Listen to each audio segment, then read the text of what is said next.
tocar un tema que lo he titulado El poder de la resurrección. El poder de la resurrección. Y quiero ir a la primera carta de Corintios, capítulo 15, versículo 3 al 4, donde el apóstol Pablo habla al respecto. Él dice: porque primeramente os he enseñado lo que asimismo recibí, que Cristo murió. Diga conmigo eso: Cristo murió. ¿Por qué? Por nuestros pecados, conforme a las Escrituras, y que fue sepultado y que resucitó. Diga conmigo: resucitó al tercer día, conforme a las Escrituras.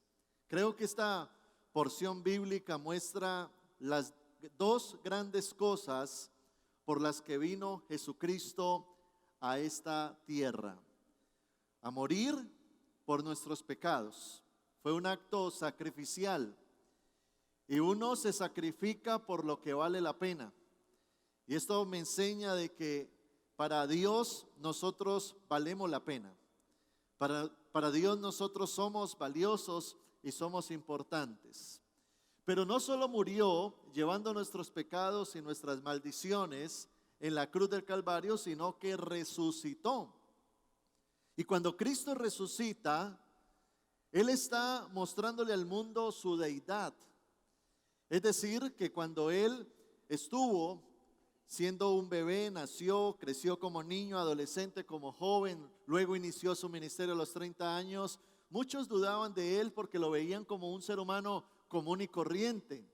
Y a pesar de hacer milagros, señales, cosas maravillosas, muchos como que dudaban. Aún algunos de sus discípulos no creían que Él iba a resucitar. Pero ya cuando Él muere, imagínese usted una persona que muere, lo sepultan, le ponen una piedra encima del sepulcro, pasa un día, 2 días, y dice la Biblia que al tercer día, ¡prum!, resucita. Imagínese usted ver a un muerto caminando, que hace 3 días lo enterraron. Allí Jesucristo muestra su grandeza, que Él era Dios y cómo la gloria de Dios se manifestó en su vida. Pero no solamente la resurrección fue una señal de su deidad, sino que fue una simbología muy importante de lo que significa morir con Cristo, pero nacer a una nueva vida. Eso significa de que la resurrección marca un antes y un después. Pablo dice: con Cristo estoy juntamente crucificado. Ya no vivo yo, ahora Cristo vive en mí. Ahora lo que está diciendo Pablo es: la nueva vida a partir de conocer a Cristo es diferente, porque la resurrección marca una nueva vida.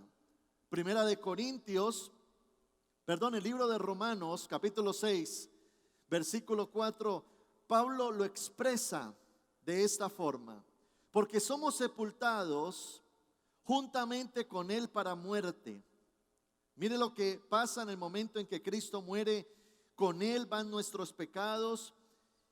Y dice Pablo: por el bautismo, a fin de que como Cristo resucitó de los muertos por la gloria del Padre, así también nosotros andemos en vida nueva.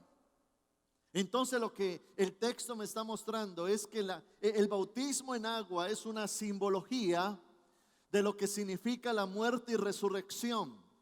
Por eso aquellos que hemos recibido a Cristo damos ese paso de obediencia, donde bajamos a las aguas.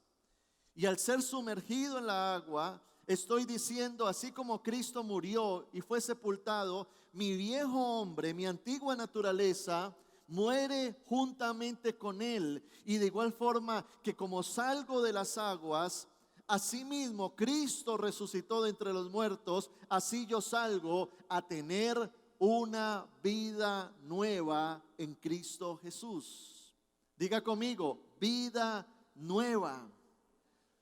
Esto es algo muy importante entenderlo, porque no solamente Jesucristo resolvió mi ayer, sino también mi mañana.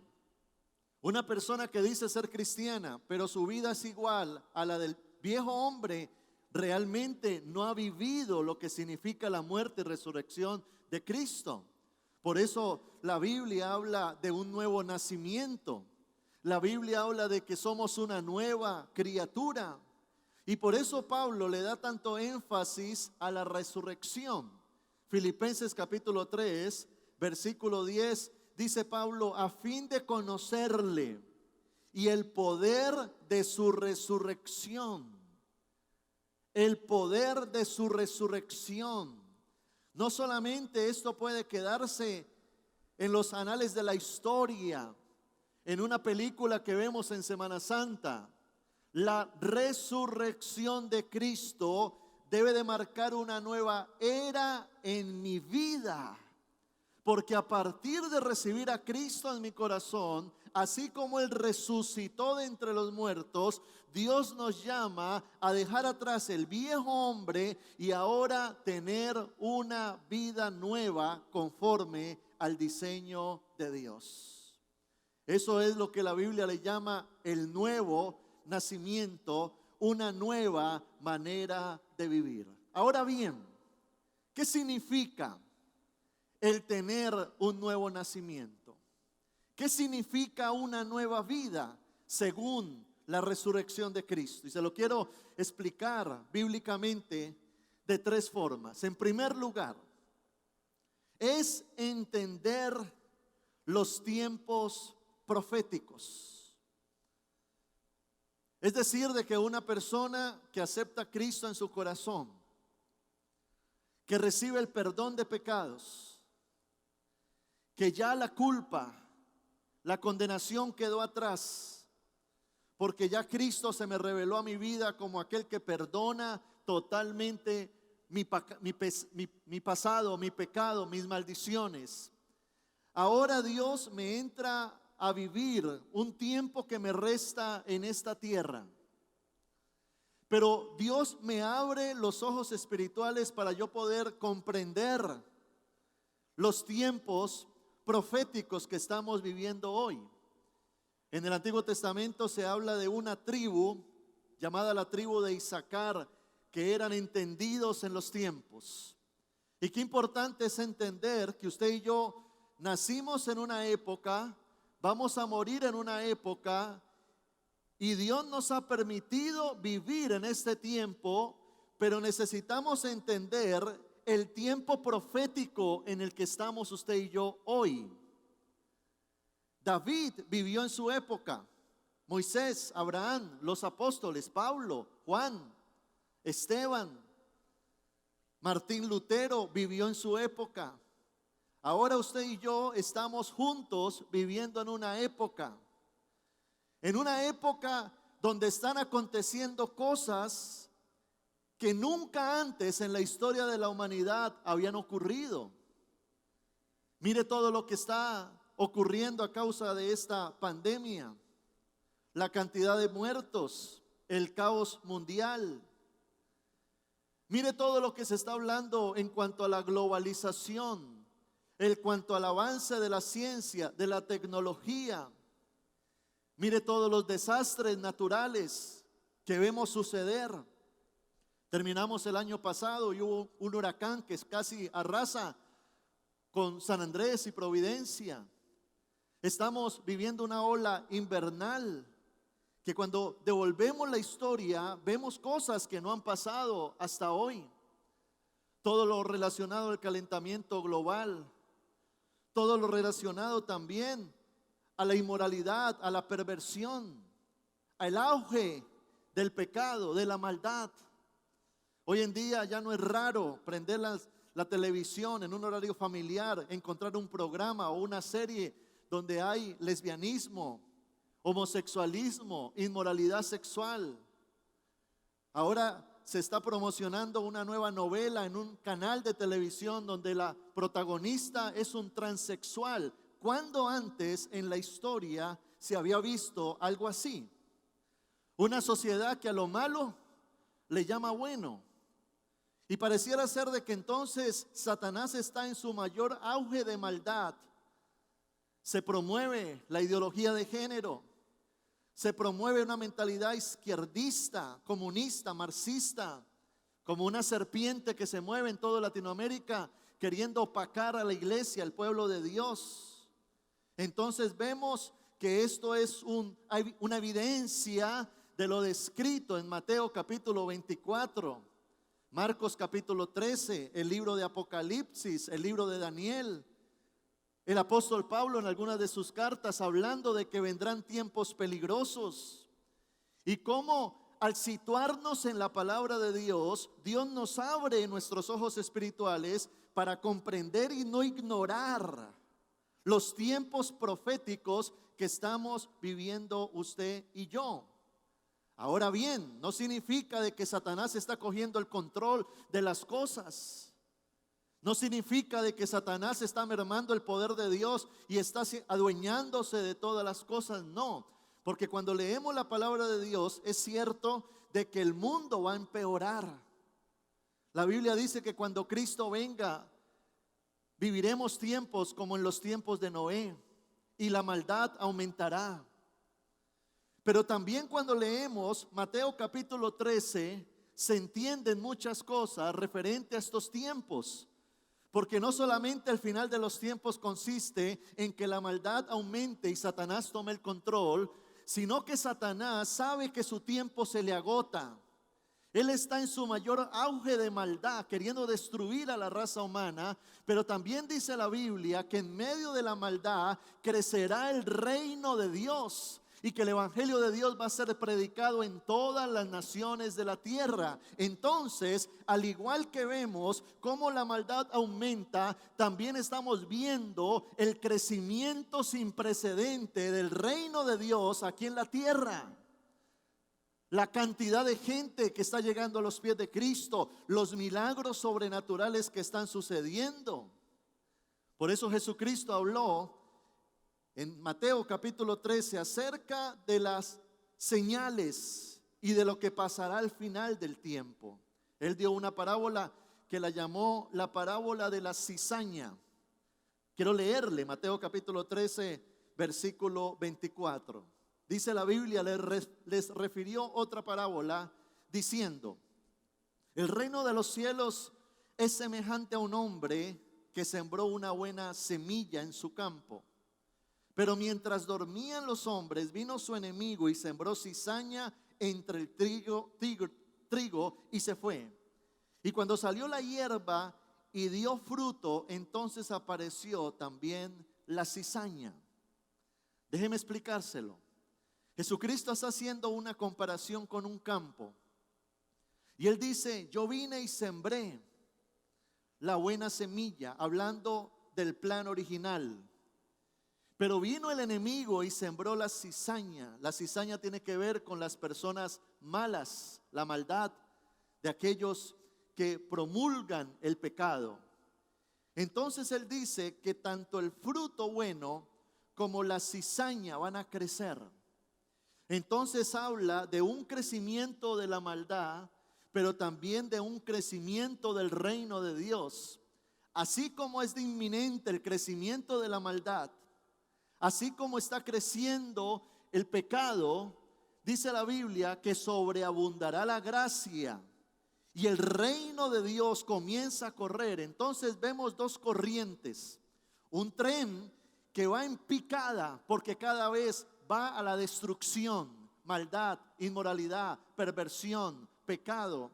Pero hay otro tren que es el reino de Dios que va en ascenso, donde el reino de Dios se establece, donde los hijos de Dios manifiestan la gloria de Dios. Y allí en estos tiempos proféticos es que Dios nos da a entender de que Dios sigue sentado en su trono gobernando sobre todas las cosas, y que lo que tenemos que hacer usted y yo es subirnos al tren del reino de Dios, porque mientras el mundo se hunde, el pueblo de Dios será levantado en alto. Gloria al Señor por eso.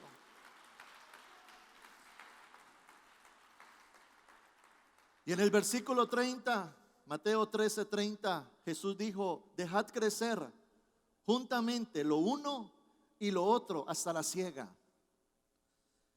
Y al tiempo de la siega, yo diré a los segadores, recoged primero la cizaña y atadla en manojos para quemarla, pero recoged el trigo en mi granero. Usted puede leer en su casa todo el libro de Mateo capítulo 13 y Jesús de hecho explica la parábola y le enseña a la gente cómo sí va a crecer la maldad, pero también los hijos de Dios, los que hemos sido redimidos por la sangre de Cristo y estamos viviendo en el poder de la resurrección, entendemos que aunque pasen estas cosas, no tenemos por qué acobardarnos, atemorizarnos ni asustarnos, sino que como dijo Pablo, en medio de todas estas cosas somos más que vencedores. Somos más que vencedores. Usted está destinado a la victoria, porque usted es un hijo de Dios, una hija de Dios, llenos del poder del Espíritu Santo. ¡Aleluya!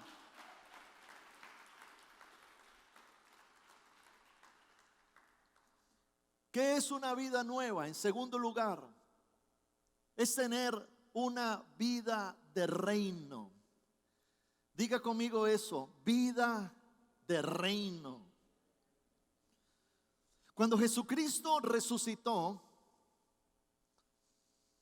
dice la Biblia, 1 Corintios 15, 5 al 6, y apareció a Cefas, que era Pedro, y después a los 12. Después apareció a más de 500 hermanos a la vez. Es decir, que mucha gente lo vio resucitado.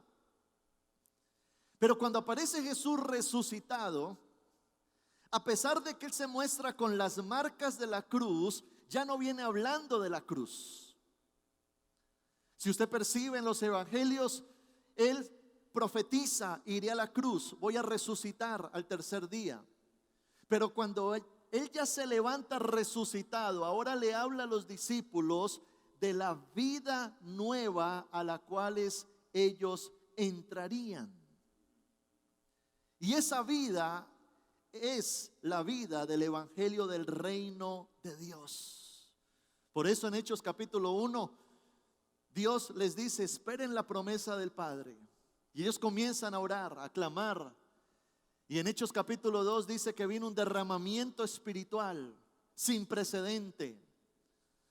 Porque para tener vidas de reino necesitamos dos cosas. Primero, solucionar nuestro pasado por medio de la cruz.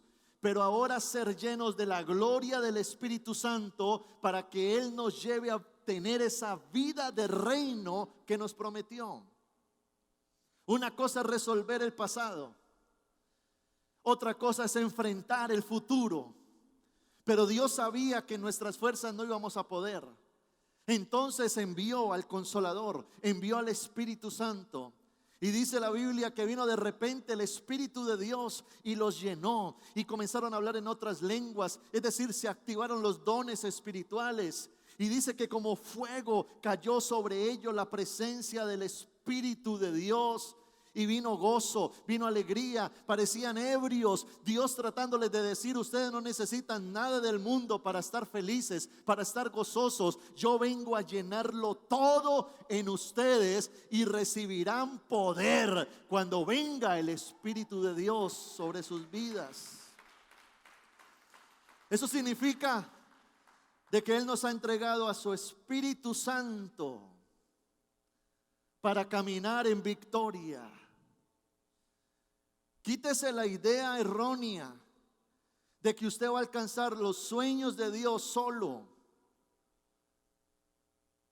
Entonces queremos enfrentar este mundo solos, queremos enfrentar el pecado solos, queremos enfrentar los desafíos económicos solos, queremos enfrentar los problemas solos. No.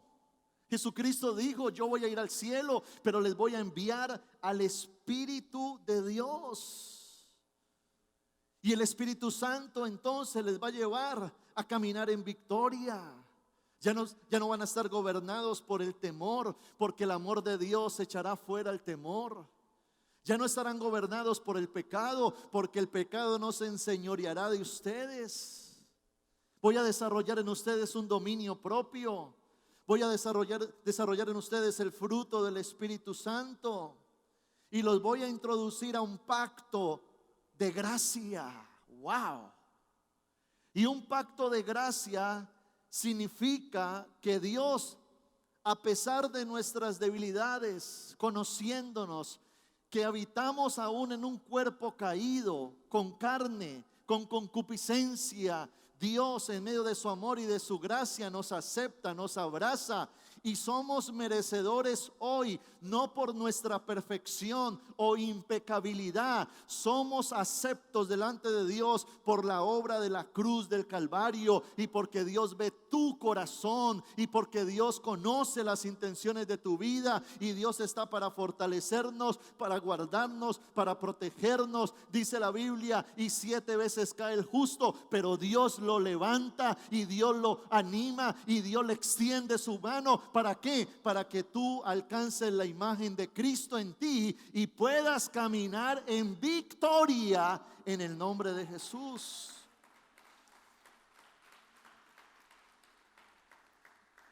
Jesús dijo que en esta nueva vida los demonios se someterían a nosotros. Marcos, capítulo 16, verso 17. En mi nombre echarán fuera demonios. ¿Esta palabra para quién es?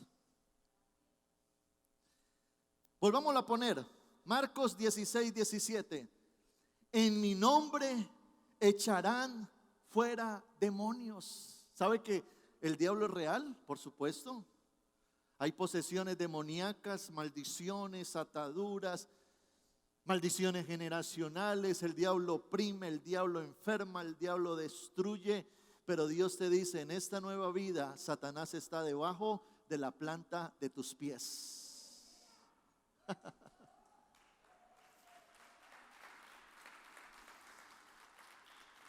Entonces, si usted es un hijo de Dios y el diablo quiere atacarlo, quiere atacar a tu hijo, a tu familia, quiere destruir tu salud, tus finanzas, ¿me acobardo? No.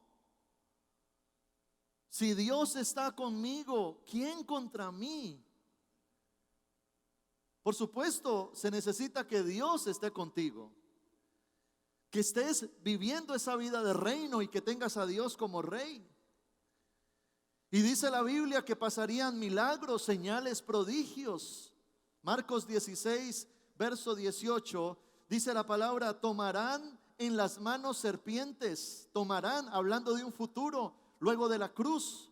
Y si bebieren cosa mortífera, no les hará daño. Sobre los enfermos pondrán sus manos y... ¿Será que Dios te puede usar a ti para orar por un enfermo y que se sane? Wow, es tan tremendo porque dice, y pondréis tus manos. Usted es como una fuente de bendición. Entonces lo que usted toque es bendito, porque usted ahora es un portador de la gloria de Dios, un portador de la presencia del Espíritu Santo. Por eso es que nosotros oramos por enfermos y se sanan. Por eso es que decimos, vamos a orar por enfermos, como pasó el viernes pasado, y oramos y una cantidad de gente fue sana y subieron a contar el testimonio. ¿Por qué? Porque tenemos que entrar a tener vidas de reino, donde el reino se manifieste y se evidencie. Quizás en tu casa algunos no son cristianos, o en tu familia, o en tu entorno. Pero quiero decirte algo, Dios está contigo. Se levantarán gigantes, pero Dios está contigo. Vendrán achaques o enfermedades, pero Dios está contigo. El diablo, como una vez mi esposa se levantó y tuvo un sueño y me decía, uy Samuel, veía, mi casa tiene angeos en las ventanas para los mosquitos. Entonces me decía, yo vi a Satanás como esos mosquitos que quieren entrarse a la casa, quieren entrarse, pero los angeos no permiten que ingresen. Y así estaba el diablo, queriéndose meter a mi casa. Pero la Biblia dice que Dios pone un cerco de protección donde Él me guarda, me protege, y el reino de Dios espanta. Donde hay fuego, no hay moscas. Y si en tu vida está el reino de Dios, el enemigo nunca podrá tocarte. Porque a libertad nos llamó el Señor. Dele un fuerte aplauso a Él si usted lo cree. Y también dice la Biblia que tendríamos una vida con propósito. Me impacta lo que dice Primera de Pedro 2:9. Mas vosotros sois linaje escogido. Dios le está hablando a usted. Real sacerdocio, nación santa, pueblo adquirido por Dios, para que anunciéis las virtudes de aquel que os llamó de las tinieblas a la luz admirable. Por eso el conocer la palabra me da identidad. La identidad me da autoestima. Y la autoestima me da valor. ¿Quién eres tú? Lo que dice el mundo, lo que dice Satanás, lo que dicen los extraños, lo que dicen los impíos, o lo que Dios dice que tú eres.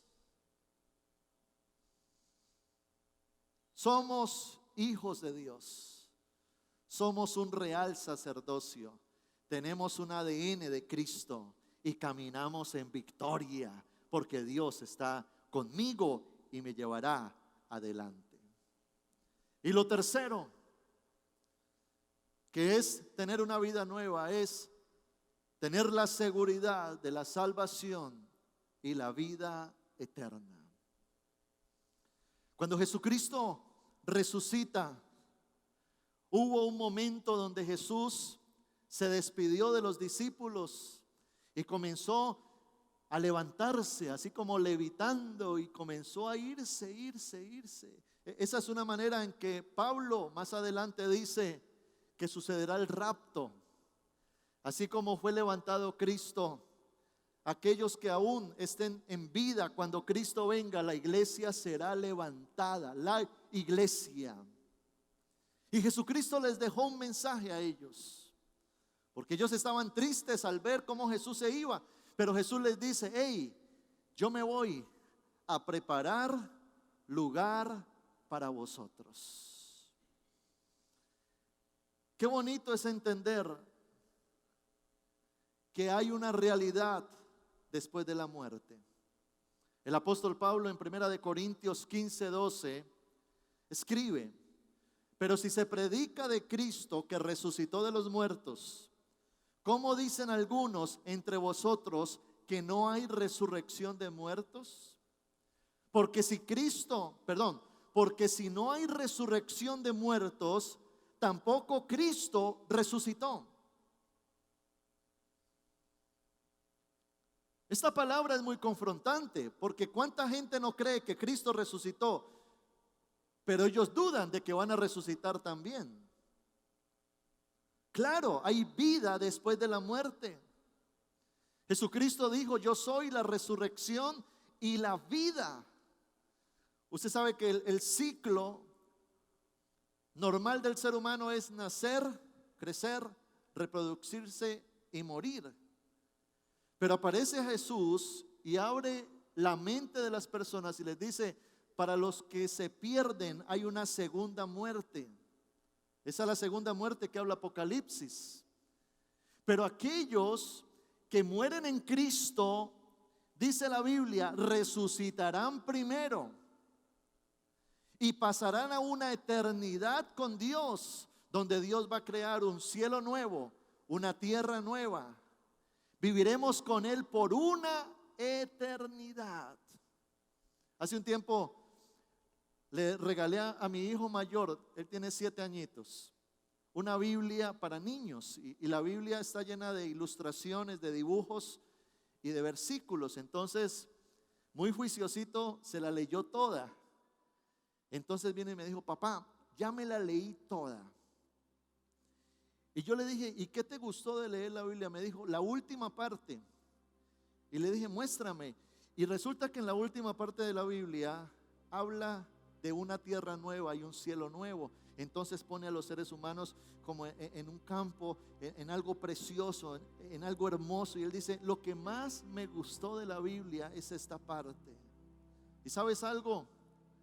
Él tiene razón, porque la mayor esperanza de la iglesia es la venida de Jesucristo. Esa es la mayor esperanza. Por eso una persona que conoce esta verdad no le tiene temor a la muerte. Pablo dijo, para mí el morir es ganancia, porque hay una eternidad, hay algo más allá, hay algo que Dios ha prometido para nosotros. Por eso habla la Biblia, y perseveren hasta el fin. Perseverar es no desistir, no menguar, es no flaquear, porque el mundo nos quiere distraer, confundir, engañar. El diablo nos quiere mandar una imagen de lo que es éxito, alejándome de Dios. ¿A cuánta gente el diablo no la tiene como hipnotizada, cegada? No entienden, no ven, corren como borregos de un lado para el otro, como títeres de Satanás, como marionetas. ¿Cuánta gente hoy no está inmersa en su pecado, en un pecado deliberado? ¿Cuánta gente no vive hoy inmersa en la religiosidad y en la idolatría, recordando a un Jesús histórico, pero no a un Jesús que gobierna su corazón? Y allí es donde Jesucristo habló al respecto y enseñó una parábola, la parábola de la red. Mateo capítulo 13, verso 47. Jesús dijo, asimismo, el reino de los cielos es semejante a una red que, echada al mar, recoge toda clase de peces. Mire lo que va a pasar al final de los tiempos. Al final de los tiempos todos serán levantados. Verso 48. Y una vez llena la red, la sacan a la orilla y sentados recogen lo bueno en las cestas y lo malo echan fuera. Hay una separación del bueno y del malo. Así será el fin del siglo. Saldrán los ángeles y apartarán a los malos de entre los justos y los echarán en el horno de fuego. Allí será el lloro y el crujir de dientes. La Biblia dice de que un día toda la raza humana, todos los seres humanos que han vivido en las diferentes épocas de la historia, dice, y el mar entregará sus muertos, y todos nos presentaremos ante el tribunal de Cristo. Ya ahí Dios no estará como un padre, sino como un juez. Allí el ateo, el brujo, el hechicero, el blasfemo tendrá que caer de rodillas, y toda lengua confesará que Jesucristo es el Señor, para gloria de Dios Padre.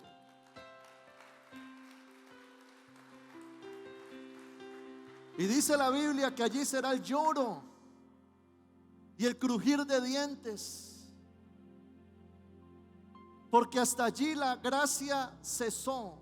Ya no habrá misericordia. Ya la gente allí no tendrá la oportunidad de arrepentirse.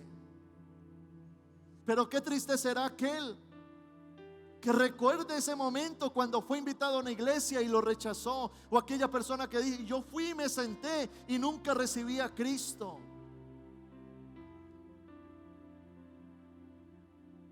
Porque hoy el evangelio está siendo predicado, es la oportunidad de salvación. Dios vino por el mundo y sin importar su pecado pagó el precio en una cruz. un precio suficiente para que cualquiera, el brujo, el hechicero, la lesbiana, el homosexual, el pecador, el que roba, el que hurta, el mentiroso, todos tengan la oportunidad de humillarse delante de Dios y reconocerle y pedirle perdón. Y esa gracia viene y lo levanta y le permite vivir una vida de reino. Por eso eso tiene que ser un gran mensaje de exhortación. Porque no podemos estar con un pie en el mundo y otro en las cosas de Dios. Porque a los tibios Dios los va a vomitar de su boca. El cristianismo no es una opción, es tu única opción. Es tu único camino. Es lo único que te puede llevar al cielo. Es el momento de prendernos de la mano de Dios y de decirle: Señor, abre mis ojos espirituales para comprender todo lo que está ocurriendo. No me voy a dejar permear por el mundo. Dice Pablo: no seas vencido por el mal, sino vence con el bien el mal. Pero entendamos que usted y yo vamos es para adelante en victoria con Cristo Jesús, para tener vidas de reino llenas del Espíritu Santo y con nuestro nombre inscrito en el libro de la vida, que cuando Él decida llevarnos, nos iremos con Él por una eternidad. Gloria al Señor. Dele fuerte ese aplauso al Señor.